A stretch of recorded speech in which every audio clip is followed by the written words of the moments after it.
Yamakadai kuterera panguva dzino ndiyo channel yenyu inonzi Kulian TV apo patinokupai ma-updates nawu nezvinhu zvakasiyana siyana zvinenge zvichiitika nekutora nzvimbo munyika yekwedu. Nhasi ndadzoka zvekare muri yeZimbabwe kuti ndikuzivisei ma-updates, tichirudunura tichizivisana kuBoader zvakamira sei, pamuzanzi panapa pakamira sei, update pane vasvika here, pane varohwa here, pane varasikirwa neupenyu here. So ladies and gentlemen, kana wagara uchibatikira panapa, let's greet each other. Maswera say ndudzei, where are you watching me from? Varimu Durban, are you safe? Cape Town, are you safe? Kwese kwa muri kokoko. So ndine good update panapa ndatambira. Zimra has introduced a special flexible customs administration mechanism to assist Zimbabweans returning from South Africa amid rising anti-immigrant tension under the new arrangements.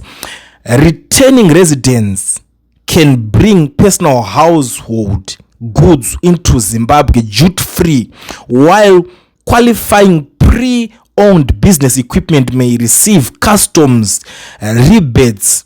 Each returning resident can also import one motor vehicle under duty suspension. Although VAT will still apply, the temporary measure is aimed at making the return home easier and more affordable for Zimbabweans affected by the situation in South Africa right now. So nyaya iri panapa ndiye kuti vanhu varangarirwa ma-returning residents. Saka tiri kuti returning resident tiri kuti kudi une mapepa ka anoprova kuti you are a returning resident. Kuti ndakanchigara munyika umu asi ndanga ndine mapepa nguva yese.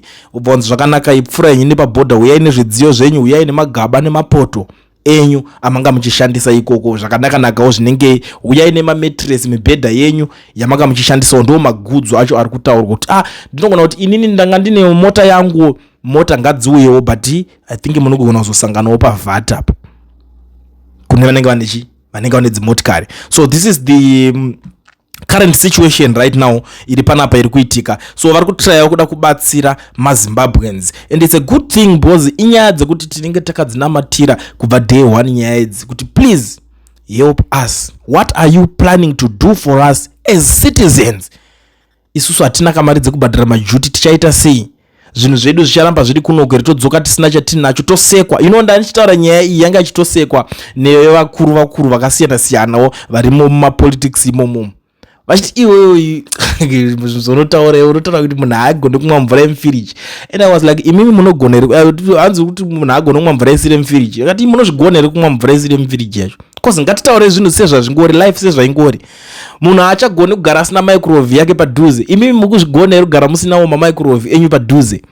So zvinhu zvakaita seizvozvo zvese izvozvo haachagona kugara asinawo chivhitivhiti chake, TV yake achitiona isusu vakomana veaction padhuze.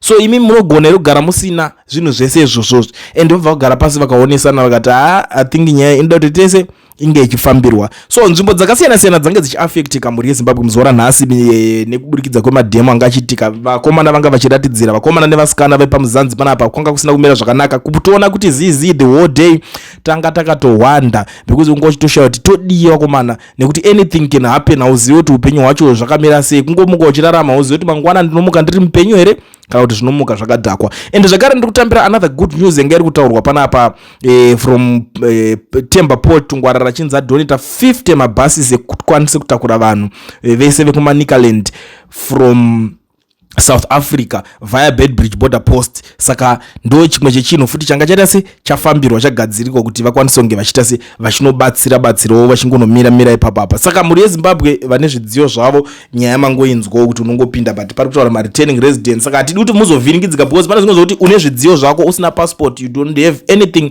to prove kuti wanga uri kugara muSouth Africa fenguva yakareba yesei. Wakudzoka unongofunga kuti uri munhu angoita skillful, apinda akanotora zvinhu kuti aite se angoitawo madhiri ake as usual anga achiita. Saka panenge pachiti pisei pachiti netsei. So vanenge vane mapapers vacho ndo vaitaka kurangarirwa. So but I'm still asking kuti alright, what about munhu wekuti ane passport yakauzooverstay arimo mukati? It's a proof enough inoratidza kuti munhu anga achigara munyika for makore akawanda esewaya. It's something chekuti achinokwanisa kunge chichipindurwa. so ameno kuti why vasina kupindura ipapo because namba zhinji yakawanda munomu vanhu vane masini aka expire mapassport aka expire aka overstay vamwe vasitorina ndo namba zhinji inenge iripo vanhu vemapermits vashoma so it's something chekuti hachina kukwanisa kunge chichizoanswa zvacho but for now tinongotiwo zviripo zvacho izvo zvotongoudzana zviripo. I understand kuti mune zvamune muchida kumirira kunzwa but handina zvandingazozviitawo ndikazokuudzai zvimwe zvamune muda kunzwa zvinenge zvisiri zviripo paground